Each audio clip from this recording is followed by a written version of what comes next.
இப்போ 2ல் கேது இருக்கும்போதே பார்த்தீங்கன்னா, குழப்பத்தில ஒரு தெளிவும் இருக்கும். அப்போ எந்த ஒரு சூழ்நிலையும் ஃபஸ்ட்டு இவங்க பேசுகிற பேச்சு மற்றவங்களுக்கு பிடிக்காத மாதிரி இருக்கும். ஆனால் பழகுனப்போ இவங்க தான் பெஸ்ட்டுன்னு சொல்லுவாங்க. இவங்க பொருளாதார ரீதியாகவே பார்த்தீங்கன்னா, ஆரம்பத்தில் சிறிது கொஞ்சம் குழப்பமா இருந்து, பின்னாடி படிப்படியாக டெவலப் ஆகக்கூடியது.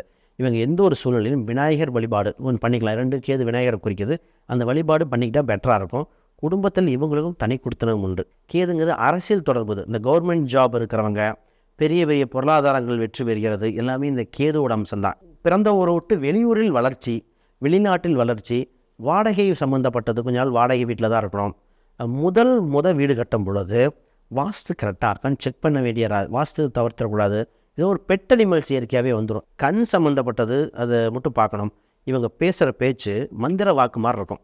அப்போ இவங்க பயன்படுத்துகிற வார்த்தைகள் எல்லாமே கவனமாக பொறுமையாக பயன்படுத்திட்டாங்கன்னா, இவங்க ஏதோ ஒரு வேலை நல்லா இருப்படா அப்படின்னு சொன்னாலும் பிழைச்சிருவாங்க. அந்த மாதிரி இந்த கேதுக்கு அவ்வளோ வலிமை உண்டுங்க.